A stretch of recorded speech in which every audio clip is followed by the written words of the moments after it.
Sidang Maluku Tenggara Tribuners sempat mengakibatkan di Maluku Tenggara kini berangsur turun.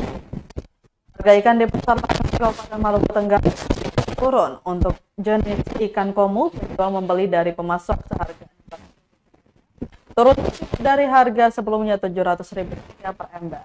Kemudian dijual kembali dengan harga Rp20.000 per 4 ekor ukuran sedang, sedangkan untuk ikan jenis momar dihargai pemasok dengan Rp720.000 per ember, turun dari harga sebelumnya Rp1.000.000 per ember.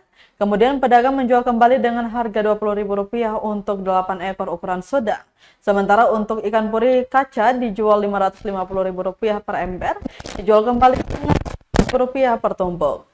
Zulaiha, salah satu pedagang di Pasar Langgur, mengatakan harga ikan terpantau stabil untuk hari ini dikarenakan banyak pasokan. Menurutnya untuk sekarang bulan gelap jadi memudahkan nelayan mendapatkan hasil tangkapan.